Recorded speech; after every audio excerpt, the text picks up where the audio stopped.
Okay, so we're gonna start in tabletop position.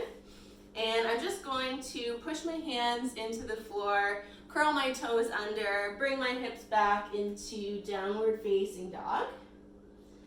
So if you've done yoga before, you've probably done this. I'm gonna bring my left leg up, bring that left knee towards my chest, and then bring that leg all the way through to the front of my mat, bringing the right knee down, and then I'm just gonna take my forearm on the same side of the knee that's in front of me here, and then I'm just going to try to bring that forearm down towards the floor, and then twist through the upper body, bringing my chest towards the knee. So if we want to add some breath to this, we can exhale as we twist, and then inhale to bring that forearm down towards the floor.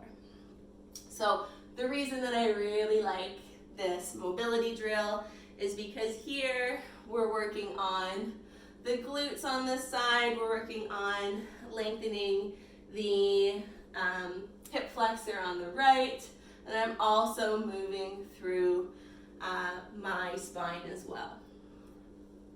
So we'll do about one more on this side. And I'm just going to put my hand on the floor, curl my back toes under, push into the floor back to downward facing dog, and then we're just going to do a little bit of calf work here. So we're going to push through the toes, bringing the heels up towards the ceiling. So I'm on my tippy toes, and then I'm just going to push those heels down towards the floor. And then I'm going to breathe in, go back up onto my toes.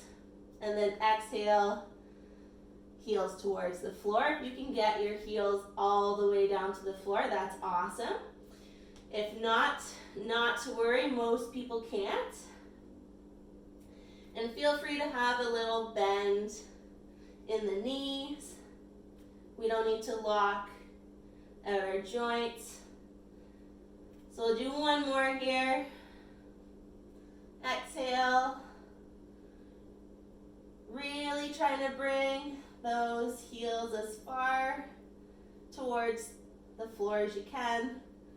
And then from here, I'm going to bring my right leg up, right knee to the chest, bring it through, back knee goes down, and then I'm just going to do the same thing on this side. So bring that forearm down, twisting, chest to the knee, moving slowly with control here. So this is not about going quickly.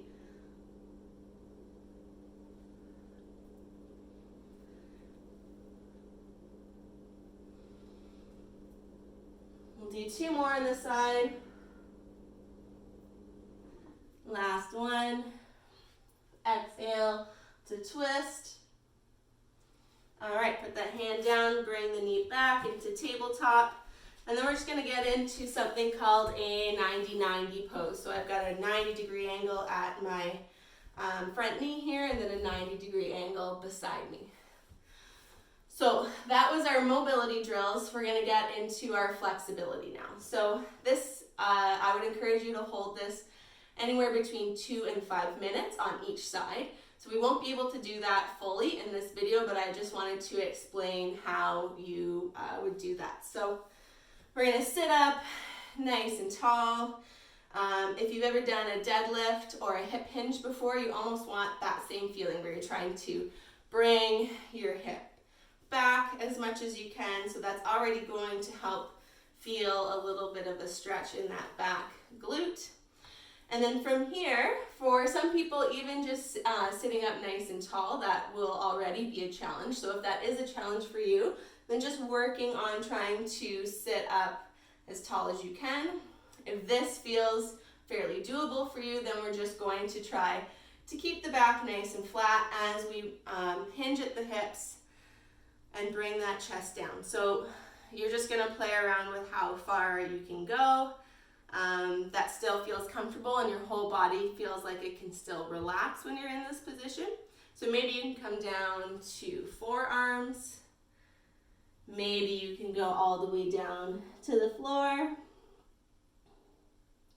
So you decide the best, what the best position for you is. And again, we want to hold this between 2 and 5 minutes. I would suggest starting a timer, and then we would flip over to the other side, 90 degrees, 90 degrees, sitting up tall.